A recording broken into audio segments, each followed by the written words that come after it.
Hi, this is Mark Waid, writer of Superman Birthright, and you're listening to Krypton Report. Up in the sky, look! It's a bird! It's a plane! It's The Krypton Report.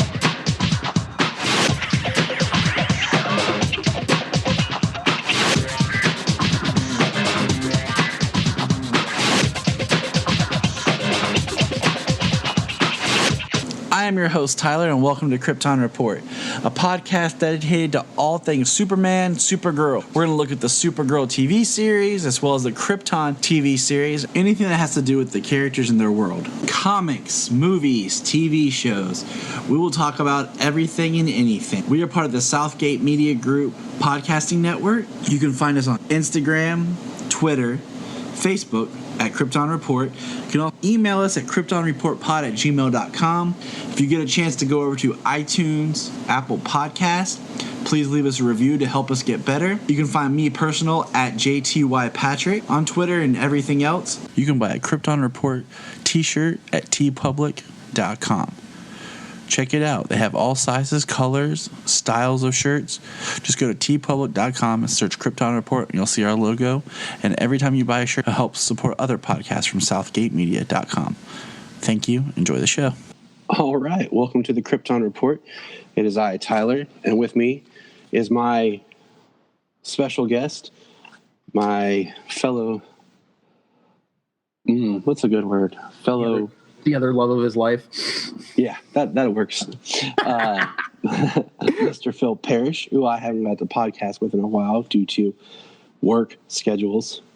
Came down with a case of the kids. Hey, what's up? Oh, yeah. And I mean, gosh, everybody's been sick. Poor Solomon, man. Mm-hmm. Like, he was better for like 2 days, and then Saturday just started getting a fever again, and now he's back to having a runny nose and a cough. It's like nobody can shake this stuff. Yeah, everybody's had it. Everybody in my family,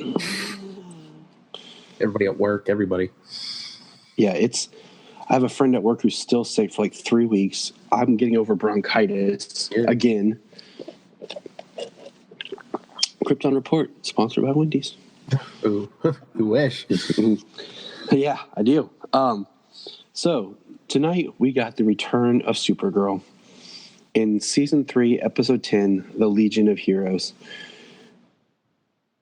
What is your thoughts just on the Legion in general? Well, we got 3 of them. 2 we already saw, and Brainiac 5. It was a good start, but I don't know why they were dressed like the X-Men, but oh, maybe you got it before I did. I was like, oh, it's Bryan Singer's X-Men. Mm-hmm. I mean, I've never been a huge Legion fan, first of all. Like, I watched the Legion cartoon just enough. When they came on Smallville, I was like, oh, okay, they're coming on here. I'm like, okay. And then we got the drop the other day of, like, the Mon-El suit. Mm-hmm. And I was like, I like this suit, but why is it not red? Like, why are they all in black? Like, I thought we established, like, the evil Kryptonians were in black and Reign's in black, and, you know, everyone else has these really great costumes, and then they're, like, the Legion. And I don't know, like, I'm just not a huge Legion fan, period. Why are you hating, Tyler? You give love a bad name. Oh, my gosh, that was awesome. I was like, why is Bon Jovi all of a sudden playing? But because what's her face was saying that they didn't know much about this time period, and like most of what they knew was from Mon-El teaching them, and I guess one of the things he taught them was about Bon Jovi. Yeah, I know. That's why I was like, it took me a minute. I was like, Bon Jovi, and then I was like, okay, cool. And then I kept thinking, like, they couldn't do Sabotage from Beastie Boys because Star Trek did it, so they're like, we'll do Bon Jovi. That's why they did it. It paid off later. But I liked the characterization of Brainiac 5, but I did not like the way he looked. Yeah, he kind of looked like a sickly Albert Einstein almost. Yes. Yeah. Like, and it makes me think of like the way they did Indigo in the first season. Mm-hmm. That they just can't quite nail down a good look for that type of character right now. Yeah. Like the makeup looked odd. I don't know if it's like a budget thing, because I mean Martian Manhunter always looks good when he's, switches. Exactly. And speaking of good old Martian Manhunter, I feel sorry. Like, I really wish they would have created some sort of a storyline or something that explains why he's so depowered. Yeah, because I feel like they just depower him, and he should be like wiping clean some people. Like, he would be an unstoppable force. he should have given Rain at least a harder time, unless I don't know. It just seems to me maybe Rain, like they have Rain pumped up on something. Yeah, like she's like, okay. So let's take a step back. They hit her with a red solar bomb, which was awesome. And then they hit her with green K around the neck in a chain, which is really cool. But then she rips it off, and they say something about her maybe not being just Kryptonian. Well, I'm trying to remember. Did they say something like she was genetically modified or something? Even like maybe a couple episodes ago. But I need to go back and watch the past episodes because I hate making the comparison, but I feel like there's certain things in this Rain situation that makes me think of Doomsday from Smallville. I'm thinking she was probably genetically engineered from birth, and they were trying to like edit out like Kryptonian weaknesses, like this is an evolved Kryptonian. Like they want to make her, they want to make her pure and make her powerful, and I don't know, what do you call it? She reminds me of like the way they set her up in this, where now she's like being worshipped. Yeah. And Kara lost her big time fan favorite follower to who's now Rain's disciple. I'm just man, that guy don't know what he believes. He just needs to. Oh, he's a nut. He's crazy. But speaking of Kryptonian mysteries, I mean, I know why, because they can't have the actor every week, but you couldn't give us one line. Where's Clark at? See, I wrote that in my notes here because I feel like since introducing him and everything they've done, like it becomes a problem when situations like this arise without having. If they had done something that took Superman off-world, or something in the dialogue like a few episodes back that he's gone, he said something to Kara about, I'm going to be gone. I need you to look after things for me. Blah blah blah blah blah. But now, every time something like this happens, your first thought is, well, why isn't Superman there? Why isn't he there to help her? Even if it was like a day or two, but didn't they say Kara was like down for like 2 weeks? She was 2 days in a coma. I couldn't remember if they said 2 days or 2 weeks, but I mean, Rain's tearing up the town, and everyone's like, "Oh, Supergirl's missing." Wouldn't Clark know? Exactly. That's what I'm saying. Like, it just presents a weird problem with them not even addressing that they can't get a hold of Superman. And, I mean, one line that he's off the planet and we can't get a hold of him or something. I do think it's interesting how they're talking about that Rain's going to bring in the awakening and whatever that's going to mean, and she's cleansing of sinners. So, and they did do like the dual voice of her talking. Now, I do like that we got to see her show up at Catco, and nobody recognizes her, especially Lena.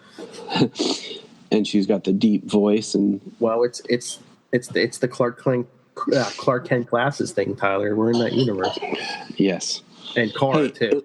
At least in the comics, they tried to write it off that the glasses gave out a weird hypnotic vibe because they were actually Kryptonian tech that made people see Clark differently. So I mean, technically, Rain's mask covers more of her face than Clark and Kara's glasses do. Exactly, but just saying, just throwing it there. And we have another episode without Guardian, without even explanation of why there's no Guardian. Not that I miss Guardian. Have they ditched that? Have they were like, okay, we get the message? Maybe, like I said, there's not even been a statement of Jimmy saying, "I'm going to put Guardian on hold. I'm not going to do this." It just has disappeared. He wants to see. I know, especially with Rain out there and Kara down, but it's like, hey, I want to save the world. Hey, until I can have the chance of maybe getting the pants of a female billionaire. Hey, you know what? I'm kind of digging the Jimmy Lena thing just because they're both good characters, and Jimmy needs something to do. and I don't mean that derogatory. But no, but I mean I have no problem with their relationship too. But it kind of seems like they wrote that in just to give both of them something to do. I'm like, yeah, you need. I mean, yeah, I guess you need something for Jimmy to do. But if Lena's not going to be a bad guy, can't we get something with her, like build in weapons for the DEO or something, you know? Yeah, like we gotta. Like I feel like right now we're at a spot, and I mean technically we're only 10 episodes in. We still have 12 episodes, 13 episodes to go. I feel like Lena's a good character, but I don't think they're giving her enough to do.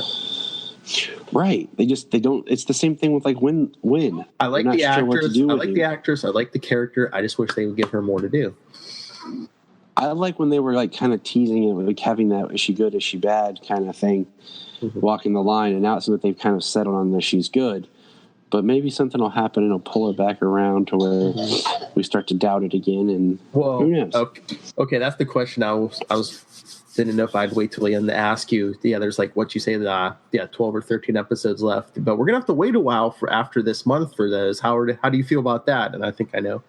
Well, I sat down and I mapped it all out the other day, and it's kind of weird the way they're doing it. Same time. For me, it's kind of neat because there's only like 3 weeks that it comes back and overlaps with Krypton. So during Supergirl's absence, there'll be Krypton, yeah. Krypton starts in March, so there's like a couple of weeks, I think, between when Supergirl stops and when Krypton starts. I have it all mapped out. I was going through, so that's kind of neat because then I can, have to worry about doing. Did they say what episode reviews? What day is Krypton going to be on? Wednesdays, I believe. Wednesdays? Because it premieres like the 21st. Okay, Wednesdays would work because I mean, none of the, we really don't have any superhero CW stuff or even the Fox stuff. Exactly, and it's only supposed to be 10 episodes. So, but I do think it's weird that they bring Supergirl back, and I mean, I guess that's just the price we pay for the fact that the CW only has so many spots for shows. Well, I mean, it's and they're trying not to be just all superhero. Yeah, and yeah, they see that. Meanwhile, Black Lightning took the slot after the Flash. I think that's kind of the whole reason they did that. And I mean, that just says that maybe certain shows like should be tooled as more of shorter series. Like, maybe Legends should be only like 16 episodes or something like that compared to like the full. Well, how many 23. How many are we getting? Because I think last year Legends was only like 16 or 17 episodes. I don't know. I gotta check because that's the thing. I think I think February and March is Legends, and they wrap up, and then Supergirl comes back in April, I think. Yep. But back in April and goes till like June. Yeah, so I'm guessing Supergirl's going to run longer than the rest of them then, because the rest of them usually wrap up around May, I think. Yeah, they usually wrap up in May and then they premiere back in October. So that's going to be weird. There's probably going to be a couple of weeks where it's just Supergirl. The rest of them will be done and Supergirl will still be going. Supergirl with lots of reruns on the CW. Well, you might have Black Lightning. Well, yeah, but no, that's the thing about the whole Legends and Supergirl thing. I think they said, so now every Monday there's going to be something new from like now until June every week. Which is cool. Yeah, there's not going to be any repeats, I don't think, because I mean, unless they run Supergirl at reruns at a different time, but yeah, they said there's going to be a brand new episode every Monday of either one of the two of them until June. So for the next 5 or 6 months, there's going to be a new show every Monday. Which is cool. Like, I'm fine with, but it's just weird that they do it that way. Which is good too, because the gift tonight. Oh, is it? Yeah. And I'm gonna try.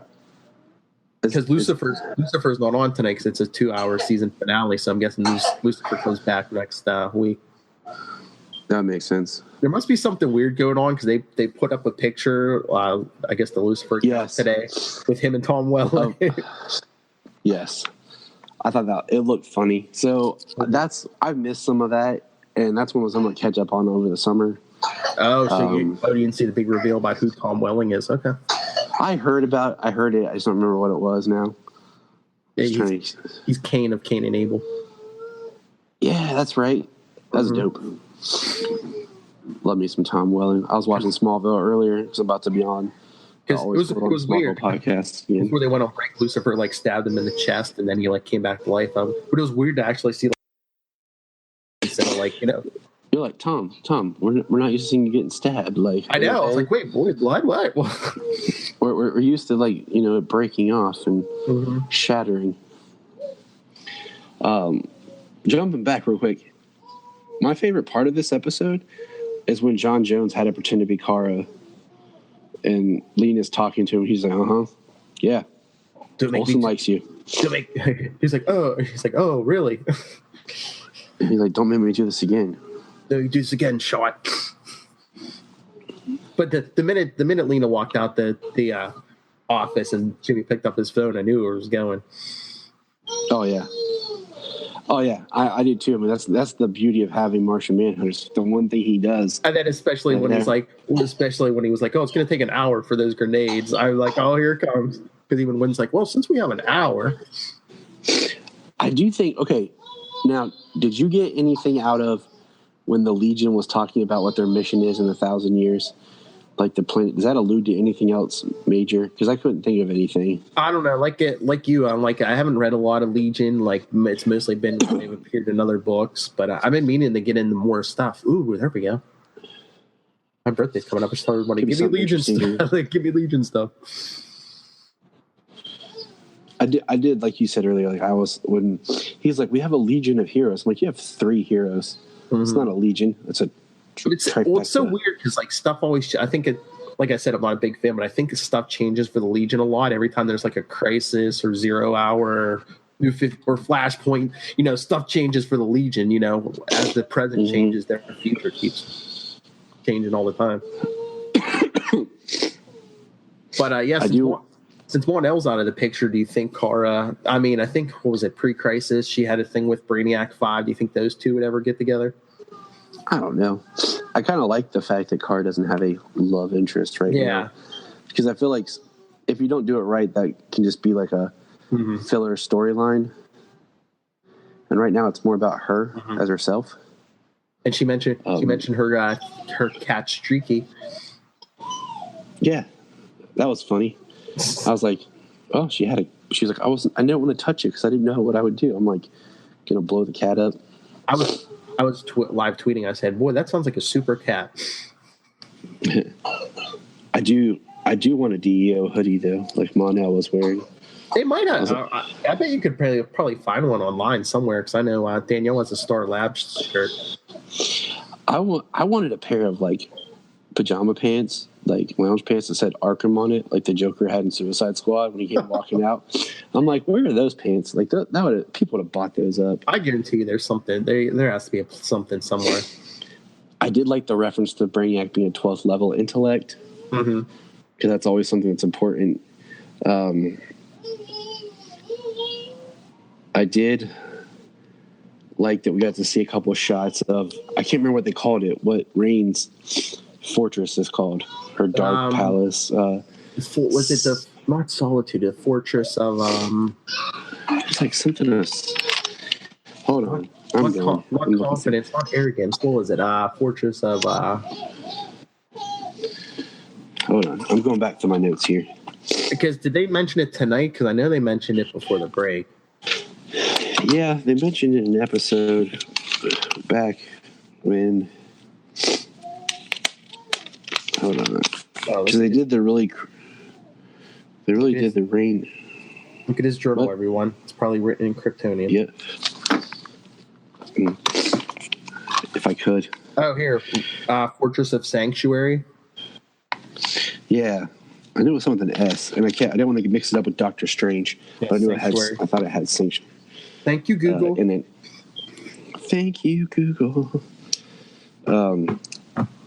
And then at the end she says you have friends, and then I guess we're gonna get to see Rain bring people together. I was like, oh, is there more like her? I'm like, how many Kryptonians are there? Well, it goes back to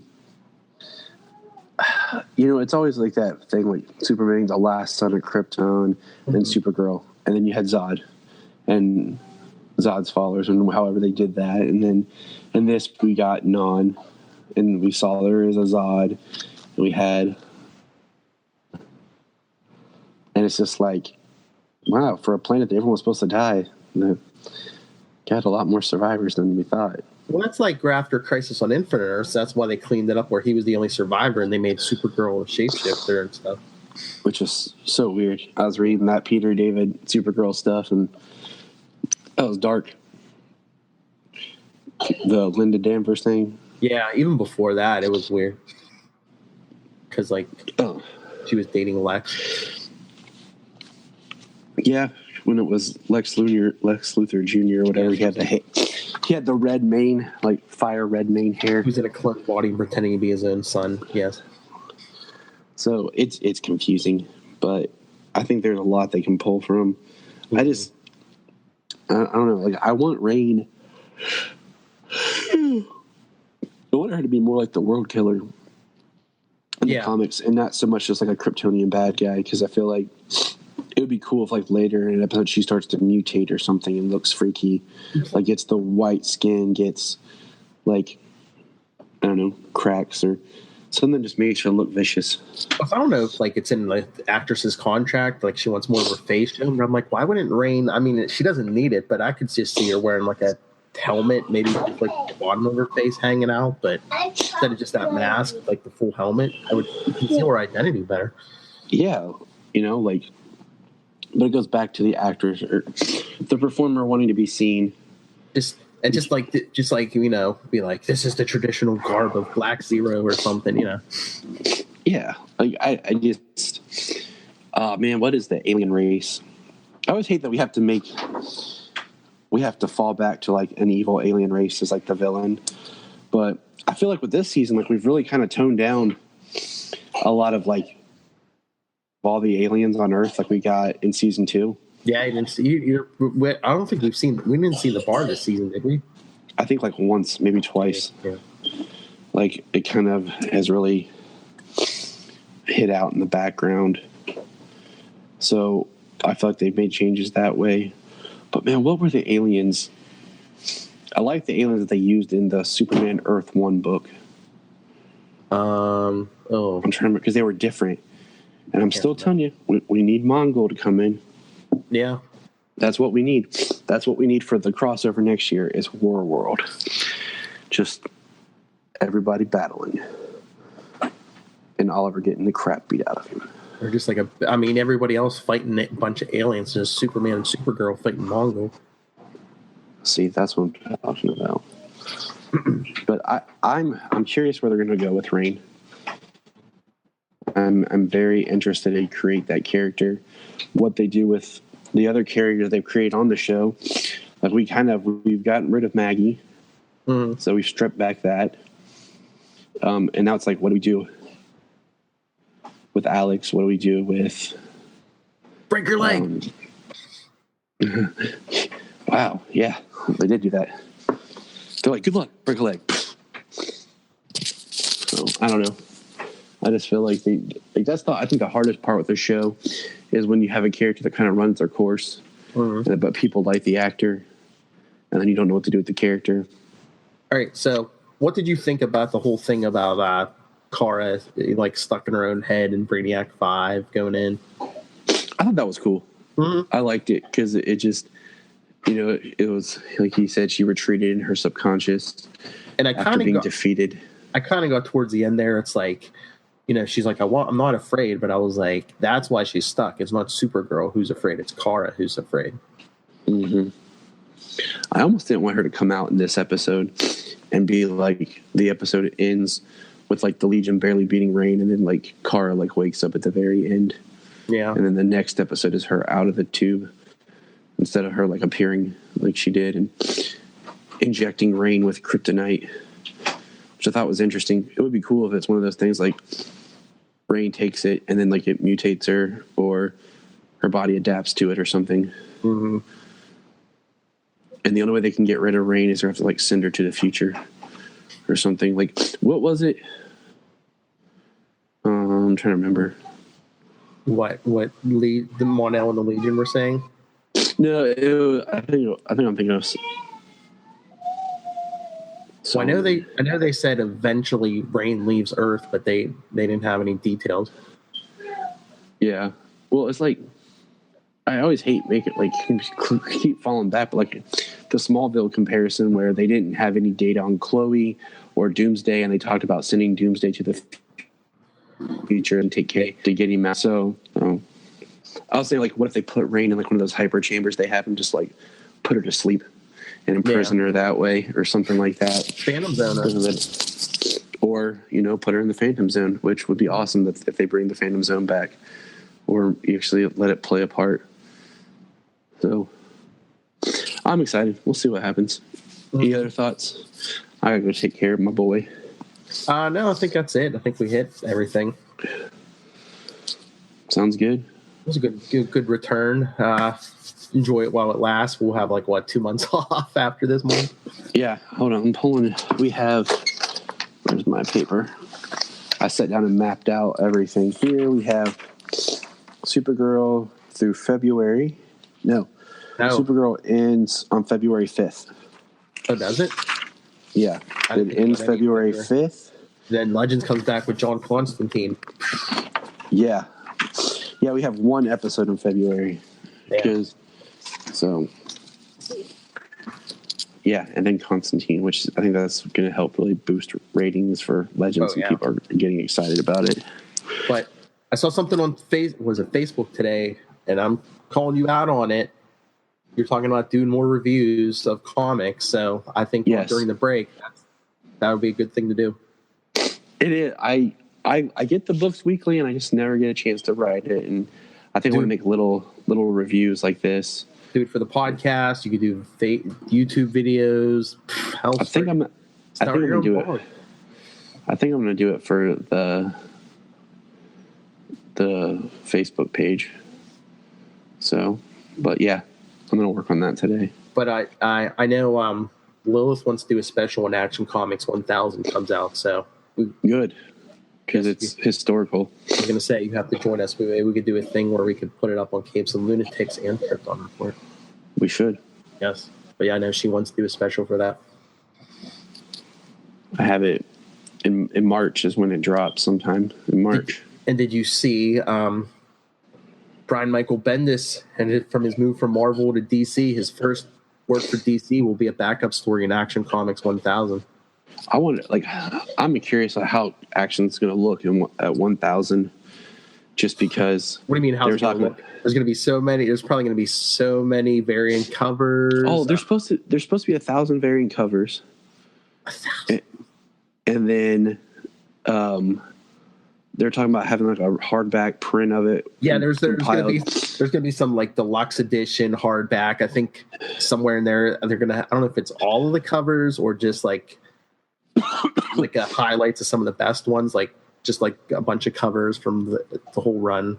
Yeah, I remember seeing that there's gonna be a poster or something too that has all the covers of all 1,000 Action comic covers. Because I'd kind of like to see how they what they renumber all the new 52s, what their official numbers are. I'm too lazy to figure it out right now. So I think there's only 5 issues until 4 or 5 issues left until 1000. So I think what is it, April it comes out? I think it comes out in March or April. Yeah. So we will see, and we will discuss it, because we're going to review Action Comics #1 in June for the 80th anniversary. Oh, yeah? Yep. We got... Oh, no, I think it is April it comes out, because they were saying that they're like, oh, yeah, it coincides with the 80th anniversary. So is April the 80th anniversary? Yeah, because, officially, Action Comics 1 came out, cover says June, but you know how it is. It always comes out early. Mm-hmm. So, but yeah, we're going to review Action Comics #1, and it's also this year is the 40th anniversary of Superman the movie, so we're going to do some cool stuff for that. It's really crazy to think about, it's been 5 years since the 75th anniversary, and that's when they did that short cartoon. That's the same year Man of Steel came out and everything, and now here we are 5 years later. Oh, Krypton Report. Capes and Lunatics. We're gonna have a bunch of specials coming up. This year's 80th anniversary of Superman, the 40th of the movie, and then next year's Batman's 80th.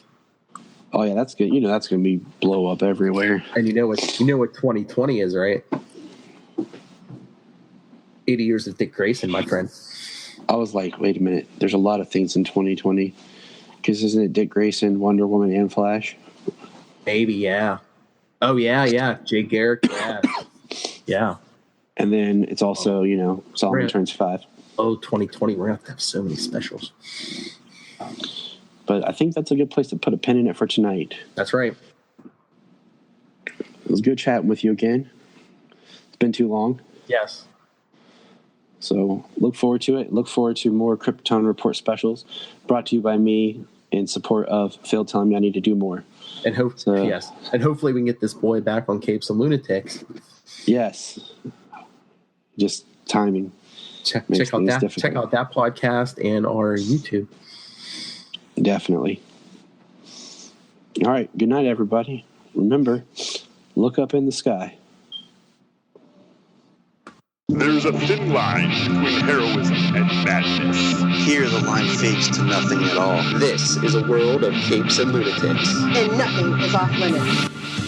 So be sure to check out Capes and Lunatics for all your nerdy needs and randomness, as well as many other awesome shows on the Southgate Media Network. If you have an interest, I bet we have a show. And you can find me on Capes and Lunatics. So until then, keep listening. You can find us on Instagram, Twitter, Facebook at Krypton Report. You can also email us at kryptonreportpod@gmail.com. If you get a chance to go over to iTunes, please leave us a review to help us get better. If you're an Amazon shopper, just remember you can go to southgatemediagroup.com. There's a portal log into Amazon, and you'll shop into your account just regular, but it also helps keep all the podcasts on and helps keep Southgate running. Remember, look up in the sky.